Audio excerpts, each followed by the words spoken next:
I was at a conference at Harvard Law School on school desegregation.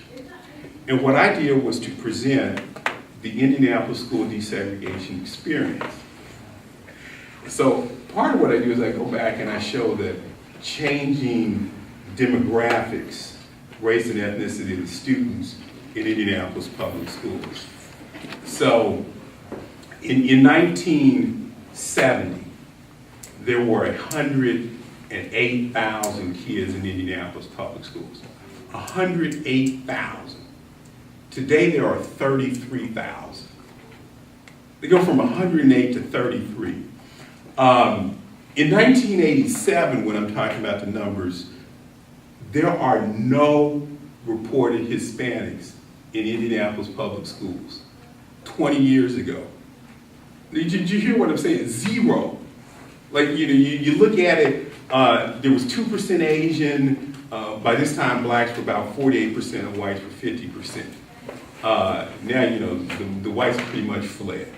And Indianapolis is on its way to being a black, Hispanic school system, as you've seen in most of our urban areas. But I'm also saying this to say something else, too. And see, this is what I think you saw with Obama's election, that there's an undercurrent of this that you hear in the Republican Party, because Obama only won 40% of the white vote, 40%, yet he was elected president.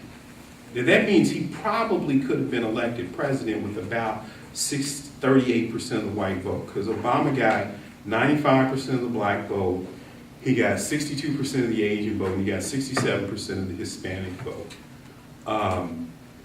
By the time we get to, let's assume he takes 2 terms, so by the time we're talking about the 2016 election,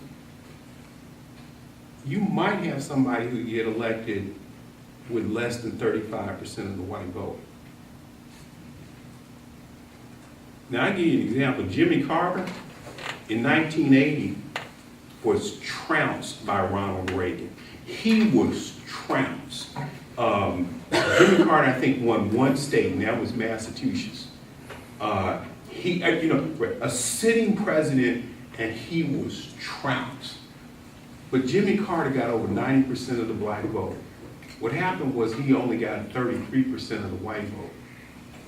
And the way this thing is shaping up, within a generation, 32 years, I want to say generation and a half, you go from a situation where if you only get 33% of the white vote, you get trounced, to if you only get 33% of the white vote, that's all you need to get elected. That's a change. I'm telling you, that's change. Okay. You mentioned several betrayals. What would be the most disappointing thing about today's world? The incarceration rates. The incarceration rates, because that's the beginning of everything.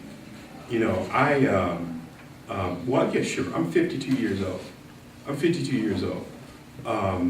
So when I'm growing up as a young little black male, black males we were the dominant force in the black community. If you were talking about the professionals, the doctors, the lawyers, there weren't a lot of us, but they were black males, the college professors, the high school teachers, organizations. We would run the organizations, we would organize the organizations. Then about 1980, late 80s, people started talking about what they call the crisis with the black males. And they started talking about the numbers of us going to jail, the number of single-parent families that black males are being brought up in, the poor performance in school.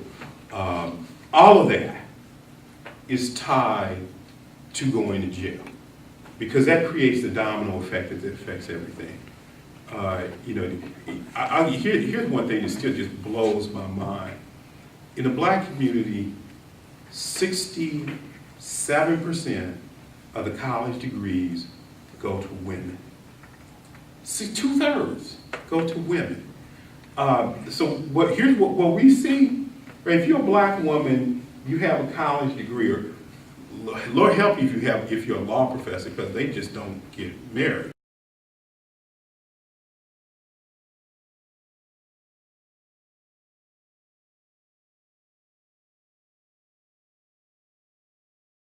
Because too many of them are going to jail. And then once you go to jail, man, you try to come out of jail with a felony and get a job? Oh, God. It ain't going to happen. I mean, look at you. My brother got convicted of felony. He didn't go to jail. Nonviolent felony, he didn't go to jail. Graduated from one of the top 5 law schools in the country. He's working, making $35,000 a year. I'm telling you, that's no money. You can't do anything with that kind of money. So that would be my first one. That's the beginning, it seems to me, of all of the other problems. He give you a bunch of them. That's the number one. I'm gonna tell you something else. This is about white people. You know, they really truly believe that they are the smartest people in the world. I mean, the arrogance is unbelievable, you know. And we'll see this all the time, where we'll say something, then a white person says something, and then another white person goes, "Oh, that's a great thing to say. That's really intelligent." Of course, we just said the same thing, right? You know, wait a minute. And of course, being in academia, where you're a professor, where it's all about how intelligent you are. Oh, you run into it all the time.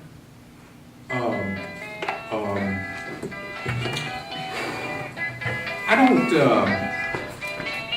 well, in fact, right, let me go back to something that Felipe told you about me. He said, I'm trying to start a school to take kids. What, you understand this. I am trying to start a school to take kids out of Indianapolis, halfway around the world, and educate them here. I mean, you gotta think about how bad must I think the situation is here, that I think the solution is to take them out of Indianapolis and educate them here. You know, do you, right, you know, when I get together with my friends and we talk about this, and they say, well, wouldn't it be better if they could go to schools in Carmel or in Westfield and Brownsburg? I say, you know, I agree, but it's easier for me to take them halfway around the world to get them bused in the Carmel. Why is that? Because the white people are not going to let them come. Okay, I should stop. You guys got other questions? See, this is great. See, because academics, we talk about stuff, and it's a no-holds-barred kind of conversation. Right? Imagine you're talking to the guy who spent 23 years doing this, reading about it, writing about it, you know, talking at Harvard Law School, Duke, Virginia, but everywhere. Book out, over 1,500 pages in print. In other words, I know what I'm talking about. You got other questions? Go ahead. What are the major struggles you face during the whole process of getting your education?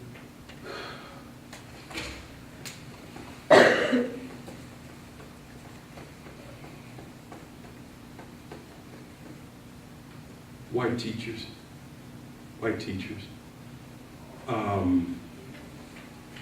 I don't think they consciously knew how to encourage me, or for that matter, I see that with most blacks. I think that a lot of, let me back up for a second. Do you know about unconscious racism? Have you heard that term? Yeah. Have you really?